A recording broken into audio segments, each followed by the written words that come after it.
Mes bien-aimés dans le Seigneur, que le Seigneur vous bénisse. Les excuses pour éviter l'acte conjugal. L'Esprit de Dieu nous a mis à cœur d'aborder aujourd'hui ce sujet-là. On entend dans certains couples des paroles du type « Je suis fatigué. J'ai encore quelque chose à terminer. Oh, pas maintenant. Je dois m'occuper de nos enfants. » Toutes ces raisons, bien-aimés, peuvent être parfaitement justifiées, surtout avec les circonstances de la vie d'aujourd'hui. Mais que se passe-t-il lorsque elles ne sont pas justifiées? Que se passe-t-il, par exemple, lorsqu'un conjoint, c'est peut-être l'épouse ou l'époux, pressent que l'autre souhaite un rapprochement et commence alors, je dirais, subitement, le conjoint qui pressent cela, commence subitement à organiser les circonstances pour que l'acte intime ne se passe pas. Une occupation très souvent apparaît, quelque chose qui n'était pas prévu. Par exemple, on retarde volontairement l'heure du coucher, ou bien on attend que l'autre s'endorme.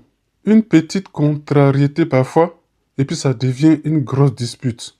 Et puis, finalement, qu'est-ce qui se passe? L'acte intime est évité. Je dirais sans jamais avoir à dire ou eu à dire même un seul mot ou une seule phrase de type je ne veux pas. Aujourd'hui, nous allons ouvrir les Écritures et parler de ce sujet délicat, mais qui est bien réel dans beaucoup de couples. Les excuses, ou que je pourrais qualifier les stratégies utilisées par l'un des conjoints pour éviter l'acte conjugal. Ici, l'objectif n'est pas d'accuser les conjoints, que ce soit l'homme ou la femme. Absolument pas. Mais nous sommes en droit de nous demander qu'est-ce qui peut pousser un époux ou une épouse à en arriver à ce stade, ou bien qu'est-ce qui peut amener un conjoint à se cacher derrière un prétexte, une excuse, à utiliser des stratégies de feinte pour éviter l'acte conjugal. Notre objectif, en ouvrant les Écritures, la Bible, c'est de voir ou de comprendre ce que Dieu dit. Amen. Avant tout, et j'insiste là-dessus, il faut comprendre qu'une fatigue peut être une véritable fatigue. Surtout lorsqu'on connaît la vie moderne. Donc, je veux commencer par là. Parce que cet enseignement pourrait être très mal utilisé ou mal interprété.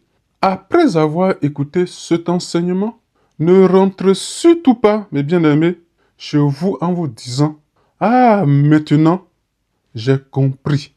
Chaque fois que tu me disais que tu étais fatigué, c'était en fait un prétexte, c'était une excuse. » Non, ce n'est absolument pas ce que nous allons enseigner ici. Parce que il existe effectivement de vraies fatigues, de vraies migraines. Il existe de vraies maladies et de vraies douleurs. Je dirais même qu'il existe de vraies périodes de stress, des périodes de grossesse aussi. Ça peut être aussi des suites d'un accouchement, que ce soit difficile ou pas, dans le cas de la femme. Il peut s'agir aussi peut-être de changements physiques ou des traitements médicaux. On peut même parler aussi de difficultés émotionnelles. Il existe aussi parfois des soirées ou même des jours où une personne n'est pas disposée tout simplement. En fait, nous ne sommes pas des machines. Jésus lui-même a dit, l'esprit est bien disposé, mais la chair est faible. Matthieu 26, verset 41. Regardez également ce que Élie fait. Après une période, je dirais, d'épuisement excessif, Dieu lui permet de dormir. Et si vous partez dans le livre de 1 roi, peut-être je vais donner la référence dans 1 roi 19, verset 5, il y a l'ange qui va lui dire, il était tellement fatigué qu'il dormait que l'ange va lui dire, lève-toi, mange. Dieu donc connaît les limites de notre corps. Donc une fatigue réelle, ce n'est pas de cela nous parlons ici. Ce n'est pas un prétexte. Vous devrez connaître votre conjoint. Une douleur réelle ne peut pas être qualifiée d'excuse ou d'invention. Ce peut être aussi une maladie réelle. On ne peut pas prendre cela comme un prétexte ou bien une excuse. Ça ne rentre pas dans ce que nous enseignons ici. Le problème que nous allons examiner aujourd'hui est totalement et complètement différent. Amen. Quand une raison devient-elle un prétexte? En fait, il y a une distinction. Et on va creuser tout cela à nouveau. Une raison réelle, ou je dirais est réelle, lorsque je dirais ce que je dis, en tout cas que, des fois je ne dis pas, mais là que je pose, correspond réellement à ce qui se passe en moi, dans mon cœur, dans mon esprit. Le prétexte ou l'excuse commence en réalité lorsque la raison que je prétends, je dirais à mon conjoint, n'est pas la véritable raison. En fait, ça ne correspond pas réellement à mon comportement. Donc, ce que j'avance et ce que je suis ou ce que j'ai dans le cœur sont complètement différentes. Par exemple, je dis, je dois absolument terminer ce travail. Mais intérieurement, je sais très bien en âme et conscience si, par exemple, je reste suffisamment longtemps devant cet ordinateur, alors mon conjoint finira par s'endormir. Voilà le problème. Le travail peut exister vraiment et réellement, mais je suis en train d'utiliser le travail comme un prétexte. Je dirais, ça, je lui donne un autre but. Et ici, là, la Bible nous oblige, je dirais, à aller plus loin que les apparences. Dans Proverbe 16 au verset 2, il est écrit, « Toutes les voies de l'homme sont pures à ses yeux, mais celui qui pèse les esprits, c'est l'Éternel. » Amen. Dieu ne regarde pas seulement, frères et sœurs. Je dirais, qu'as-tu fait? Ce n'est pas seulement ce que Dieu regarde. Ce que Dieu regarde, et surtout cela, c'est pourquoi l'as-tu fait? 1 Samuel 16, verset 7 dit ceci. L'homme regarde à ce qui frappe les yeux, mais l'Éternel regarde au cœur. Amen. Voilà pourquoi je dirais, et je vais appuyer là-dessus, cet enseignement-ci doit commencer par notre propre cœur, notre moi. Amen. Première forme d'excuse, la fausse occupation. C'est probablement l'une, je dirais, des plus discrètes. On sent ou on pressent qu'un rapprochement pourrait avoir lieu avec son conjoint. Frères et sœurs, conjoint ici s'adresse à l'époux et à l'épouse.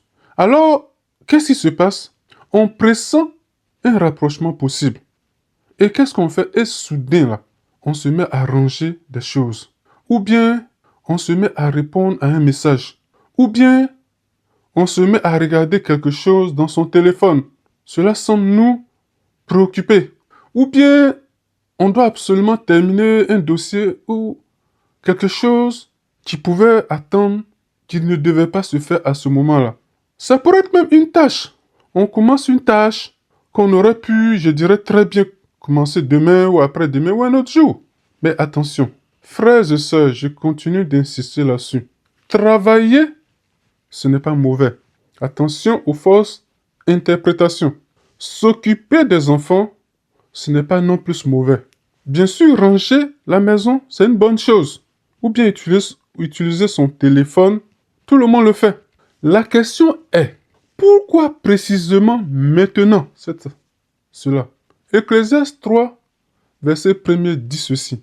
Il y a un temps pour tout, un temps pour toutes choses sous les cieux. Une responsabilité légitime, ça peut devenir une cachette, ça peut devenir un prétexte, ça peut devenir je dirais même une excuse. Et parfois, même une bonne chose peut être utilisée pour éviter soit une conversation ou une intimité ou quoi que ce soit. Et cela parce que nous ne le voulons pas. Amen. Ça, c'est la première des choses.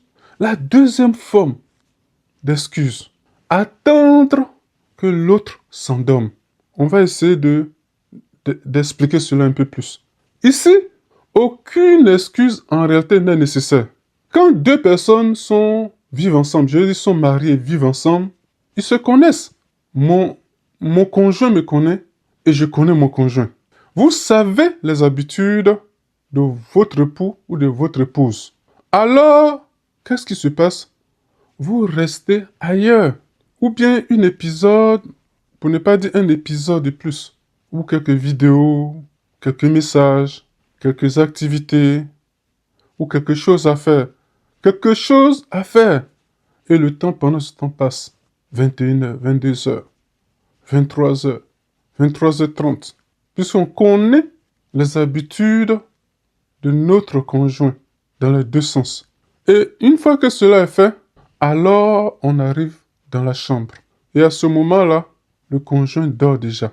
Le problème est réglé. Mais réglé comment? C'est la question qu'on doit se poser. Vous n'avez pas dit oui et non. Vous n'avez pas dit oui ou vous n'avez pas dit non.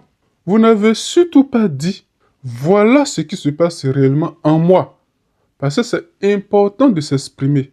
Mais vous avez simplement organisé les circonstances pour que la question disparaisse. Mais elle n'a pas disparu pour autant, mes bien-aimés. Non seulement elle reviendra, mais elle pourrait être cette raison-là, être un volcan demain dans une crise conjugale. Parce que il est écrit dans la parole de Dieu, ne donnez pas accès au diable. Et les feintes, à votre avis, est-ce que c'est l'Esprit de Dieu qui tue la ruse? Vous savez la réponse. Continuons. Amen. Troisième forme d'excuse, la fausse indisposition.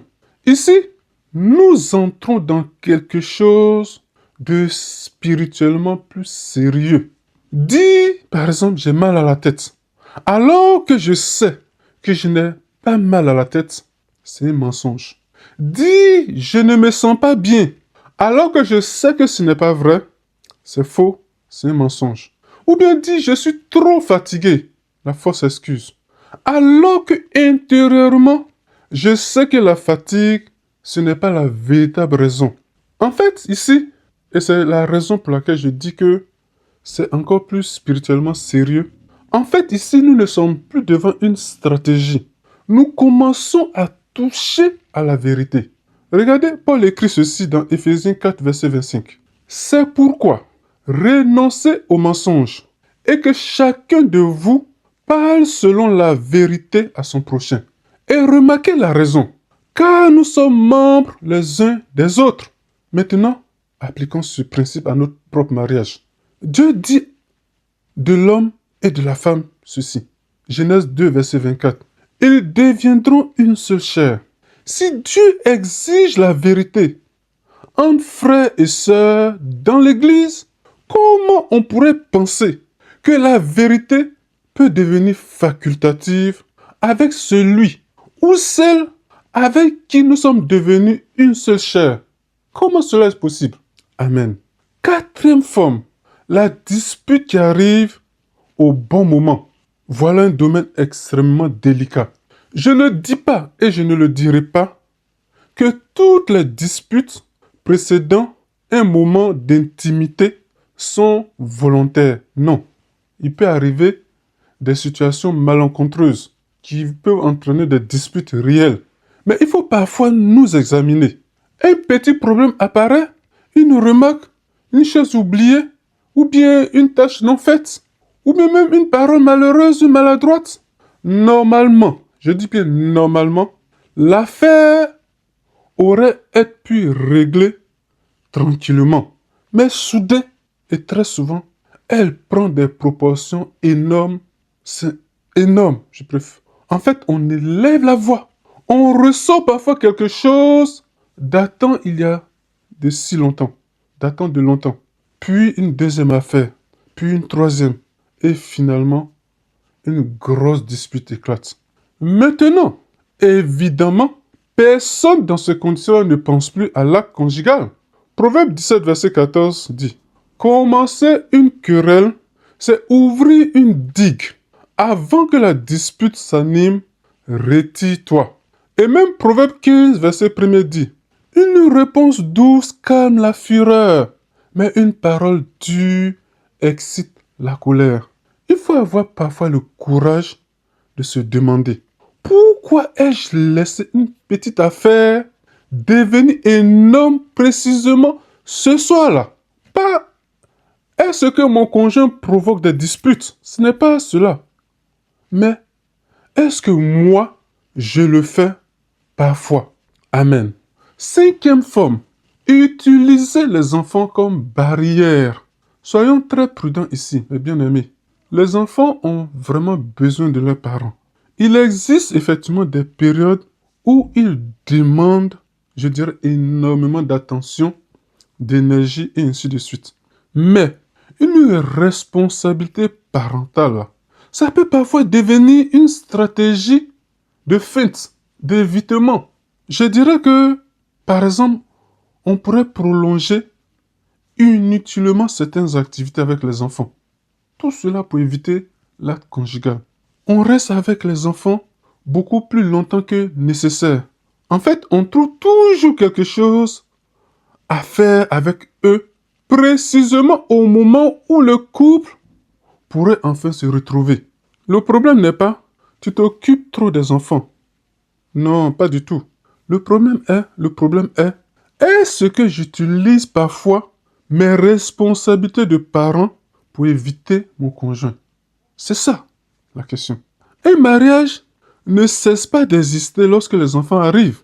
Avant d'être père et mère ensemble, cet homme et cette femme sont également mari et femme. Avant que vos enfants n'arrivent, vous étiez d'abord deux. Pensez-y. Amen.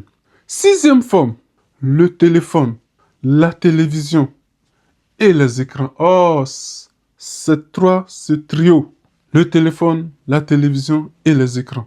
C'est une des cachettes modernes et qui est utilisée de façon efficace. Deux personnes peuvent être dans le même lit et vivre dans deux mondes différents. L'un regarde des vidéos, l'autre fait défiler son téléphone. Une heure passe, puis deux, et enfin, il est tard, on doit dormir. Encore une fois, l'écran, en réalité, n'est pas nécessairement le problème. La question, elle est ceci. Est-ce que je l'utilise pour créer une distance ou une distraction? Paul donne un principe général dans 1 Corinthiens 6, verset 12. Tout m'est permis, mais je ne me laisserai asservir par quoi que ce soit. Amen. Amen. Nous devons parfois nous demander si nos écrans ne sont pas devenus des murs. Je dirais des murs lumineux parce que la lumière de l'écran entre deux époux. Maintenant, allons plus en profondeur. Jusqu'ici, il serait facile de conclure, donc arrêtez de donner des excuses. Mais ce serait trop facile et trop superficiel. Parce qu'il y a une question qui se pose en ce moment précis. Pourquoi la personne a besoin d'une excuse? Voilà la véritable question. Parce que derrière, je dirais, une mauvaise excuse peut se cacher un vrai problème.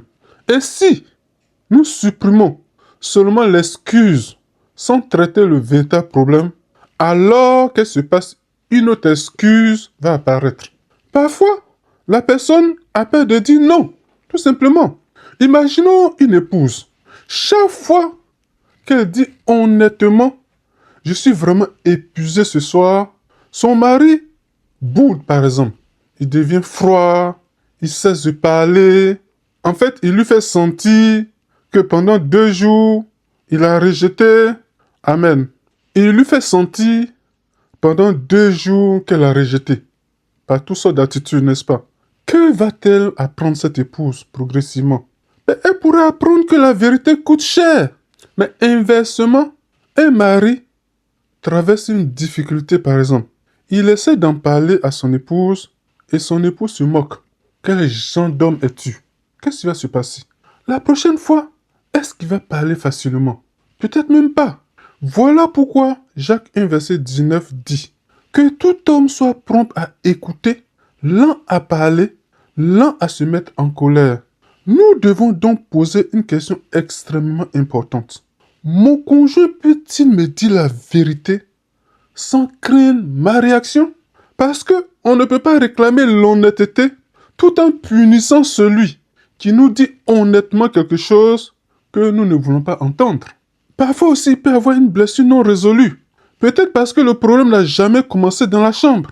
Une parole humiliante, une trahison, ou bien des promesses qu'on répète sans les tenir, ou je dirais un manque d'affection très chronique, du mépris même, ou même ça peut être de l'indifférence vis-à-vis de son épouse, de son époux. Une perte de confiance aussi peut exister. Puis un jour, on demande, mais pourquoi ne veux-tu plus de moi par exemple? Peut-être parce que quelque chose s'est brisé bien avant. Proverbe 4, verset 23 dit, garde ton cœur plus que toute autre chose, car de lui viennent les sources de la vie. Et Paul dit dans Éphésiens 4, verset 26, que le soleil ne se couche pas sur votre colère. Une blessure entretenue pendant des semaines, voire des mois ou des années, mais ça peut finir par toucher votre relation. Dans ce cas-là, enlevez l'excuse là, ça ne guérira rien. Il faut aller chercher la blessure et la traiter. Amen. Parfois, c'est l'acte conjugal lui-même qui devient une source de difficulté. Qu'est-ce que je veux dire? En fait, c'est quelque chose qu'on aborde rarement dans l'église. Et même si on doit l'aborder, évidemment, c'est avec beaucoup de pincettes. Mais la vérité doit être sue entre les époux. Par exemple, un des conjoints ne trouve plus de joie dans, je dirais, dans l'acte conjugal. Pourquoi? Parce que peut-être que c'est devenu trop mécanique, peut-être parce qu'il manque complètement de tendresse, peut-être que l'autre ne tient pas suffisamment compte de l'autre, ça peut arriver.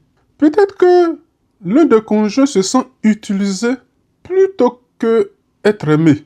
Je dirais, il peut aussi exister une difficulté qu'aucun des deux époux n'ose même nommer. Or, le Cantique des Cantiques nous montre ce, ce livre qui vraiment parle du mariage et de l'intimité. Dans la parole de Dieu, le Cantique des Cantiques, oui, le Cantique des Cantiques nous montre quelque chose qui est complètement différent ou différente. Dans le Cantique des Cantiques, nous voyons un désir qui est complètement exprimé. Et comment? Des deux côtés. Ça, c'est important de le souligner. Un désir exprimé des deux côtés. Ainsi, par exemple, dans le Cantique des Cantiques 7, verset 11, c'est la femme qui va s'exprimer là. Elle dit, je suis à mon bien-aimé et ses désirs se portent vers moi. L'époux aussi va en dire autant. L'intimité selon la parole de Dieu, là, la conjugale, ce n'est pas simplement que l'un veut et que l'autre exécute ou l'autre donne seulement. En fait, je dirais qu'il existe effectivement une dimension de désir, d'affection, d'admiration, mais qui doit se passer dans la réciprocité. Selon l'Esprit de Dieu, l'intimité est un acte réciproque. L'époux donne, l'épouse donne. En fait, l'un se donne totalement à l'autre. Et l'initiative doit aussi venir des deux. Ce n'est pas comme notre culture, nos différentes cultures le laissent entendre, ce n'est pas l'homme qui doit toujours initier l'intimité. Selon la parole de Dieu, l'épouse est en droit d'initier l'intimité dans le mariage. Et ce n'est pas être pervers que d'initier l'intimité. Ce n'est pas être impudique pour une épouse ou ce n'est pas un manque de vertu pour l'épouse de demander l'intimité dans le mariage. Au contraire, la parole de Dieu le montre abondamment lorsqu'on parcourt le livre du Cantique des Cantiques. Amen. Maintenant, l'une des raisons pour lesquelles parfois il y a des simulations, des feintes, ça peut être aussi qu'il y a la peur, une certaine peur. Qu'est-ce que je veux dire par là? Il y a par exemple, il peut y avoir de la peur, de la douleur, un inconfort quelque part, peur de ne même pas être capable de satisfaire son conjoint, peur des attentes. Mais ça peut être aussi la peur d'une grossesse. Mais au-delà de cela, il y a aussi même la peur sur, par exemple, une difficulté personnelle. Et souvent, pour exprimer ces différentes peurs, la fameuse phrase «je suis fatigué» va être utilisée. Ou bien les faux semblants, l'évitement dont on a parlé plus haut. Alors que c'est plus facile de dire à son conjoint «j'ai peur». Nommer la chose plutôt que le déni et le mensonge. Il y a une différence. Parce que la fatigue inventée, ça ne peut pas être résolu. Et la peur dite, elle peut être résolue. Parce que quelque chose est nommé. Bien souvent, dans le mariage, l'un des conjoints s'attend à ce que son vis-à-vis devine que cette chose est en train de se passer. Mais mon frère ou ma sœur, comme je l'ai dit dans un de mes messages, Dieu est omniscient, il sait tout. Mais Dieu n'a pas donné la capacité d'omniscience à votre conjoint. Oui, Dieu a donné le Saint-Esprit certainement à votre conjoint, que ce soit l'épouse ou que ce soit l'époux. Mais c'est le Saint-Esprit qui est souverain et qui est omniscient en nous. Mais Dieu ne nous a pas, nulle part en tout cas il n'est écrit dans les Écritures, qu'un être humain est omniscient. Alors, ce que vous prenez comme sa capacité de deviner votre état ou votre situation, certainement que c'est plutôt un problème de communication. Être en mesure de nommer ce qui fait le blocage, plutôt que de mentir. Une peur qui est exprimée peut être entendue, peut être discutée et peut être prise au sérieux ou peut être prise au sérieux. Amen. Parfois aussi, l'une des raisons des feintes, c'est parce qu'il y a une véritable douleur ou même une difficulté physique. Ici, je dirais que je ne parle pas de problème spirituel forcément. Parce que si ce n'est pas un problème spirituel, alors cela peut nécessiter certainement une aide médicale. Une personne peut ressentir, par exemple, une douleur ou de la douleur. Elle peut, par exemple, connaître des difficultés sexuelles. Elle peut aussi constater un changement, par exemple, physiologique que cette personne ne comprend pas.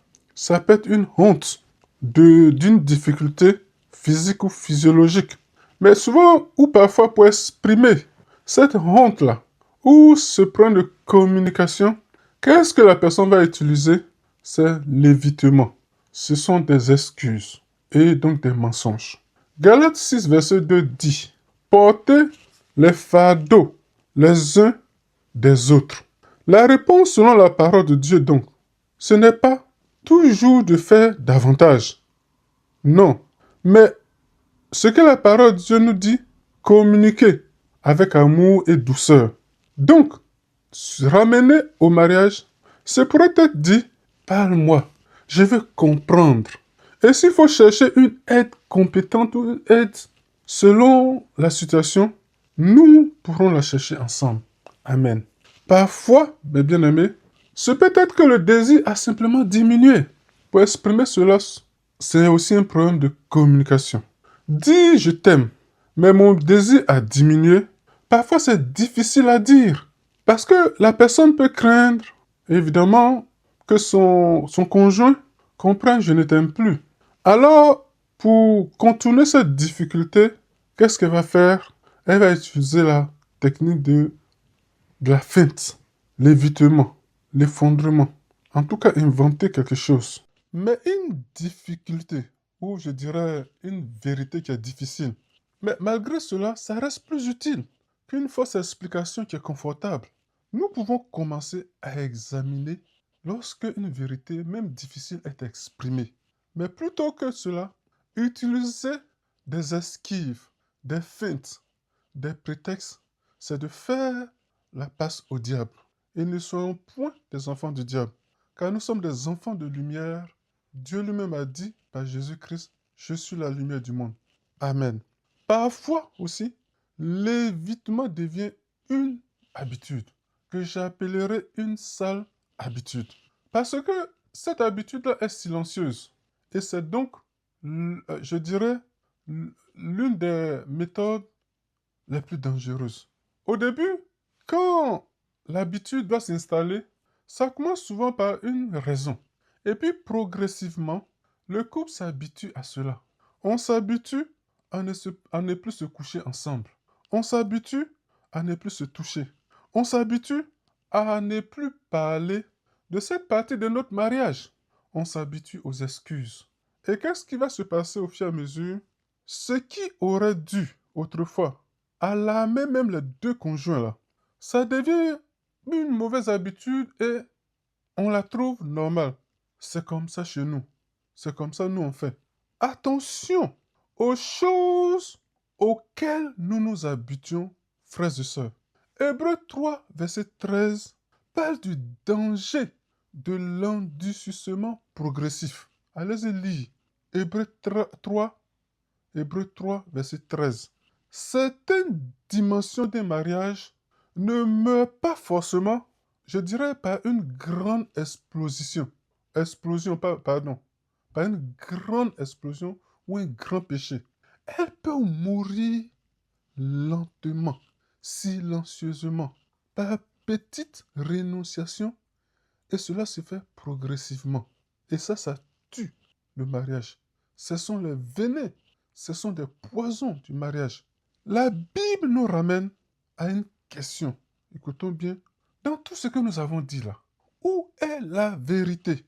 Dans Éphésiens 4 au verset 25, Paul écrit, renoncez au mensonge et que chacun de vous parle selon la vérité à son prochain.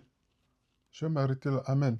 Jésus dit dans Matthieu 5 au verset 37 que votre parole soit oui, oui et non, non.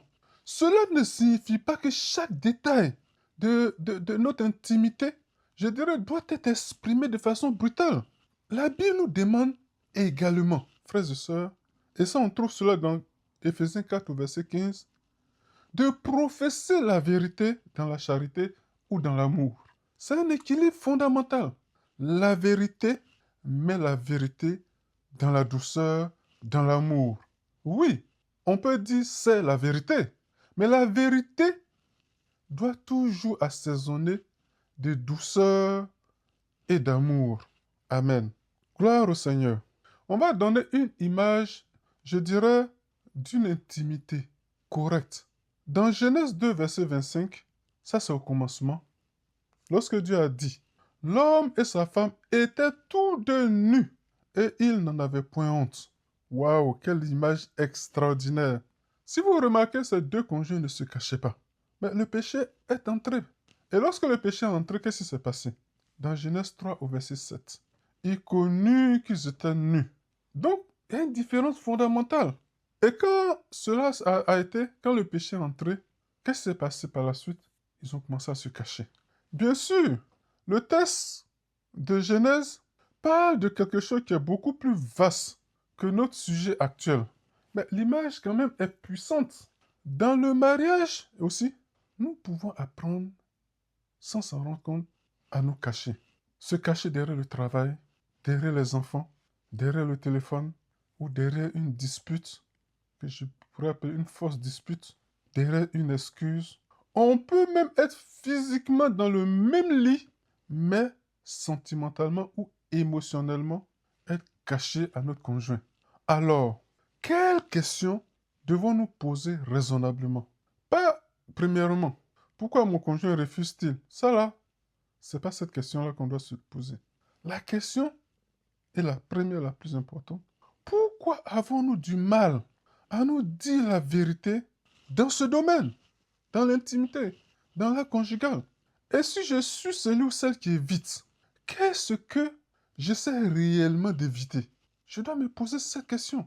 La conjugale est un problème où j'ai une douleur, ou une peur, ou même une blessure, une conversation, quelque chose qui ne s'est pas bien passé, ou une frustration, une pression, une difficulté que je n'ose pas révéler. Oh, je dois révéler. On va arrêter pour aujourd'hui, bien-aimés, en concluant. Ne combattez pas seulement l'excuse. Frères et sœurs, derrière toute mauvaise excuse peut se cacher une vraie souffrance. Derrière une occupation qui est fabriquée de toutes pièces, il peut se cacher une véritable peur. Derrière une dispute quelconque, il peut se cacher une frustration qui n'a jamais été exprimée. Derrière, je suis trop fatigué. Amen. Gloire au Seigneur. Derrière, je suis trop fatigué, peut parfois se cacher une parole. Je ne sais plus comment te parler de notre vie intime, sans te blesser, sans que tu te fâches, et ainsi de suite. Alors, ne combattons pas seulement l'excuse. Cherchons ce que cette excuse ou ces excuses cachent. Mais si c'est nous-mêmes qui utilisons les excuses, ayons également l'humilité et le courage de nous présenter devant Dieu à cet effet. Regardez ce que David disait dans le psaume 139, au verset 23. Sonde-moi, ô Dieu, et connais mon cœur. Éprouve-moi et connais mes pensées. Amen. Si vous remarquez, le psalmiste ne dit pas seulement Seigneur, montre-moi ce que mon conjoint fait de mal ou bien fait mal, mais plutôt, et c'est extraordinaire, Seigneur, montre-moi mon cœur. Parce que peut-être que le commencement de la restauration, c'est peut-être simplement la capacité de pouvoir dire, je dois te parler, chérie. Ce que je t'ai donné comme raison, en fait, n'était pas vraiment le vrai problème. Voilà ce qui se passe réellement dans mon cœur ou en moi.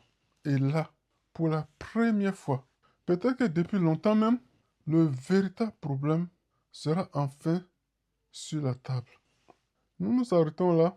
D'ici la prochaine fois, je dirai ceci. Que Dieu vous bénisse. Au nom du Seigneur Jésus-Christ. Amen.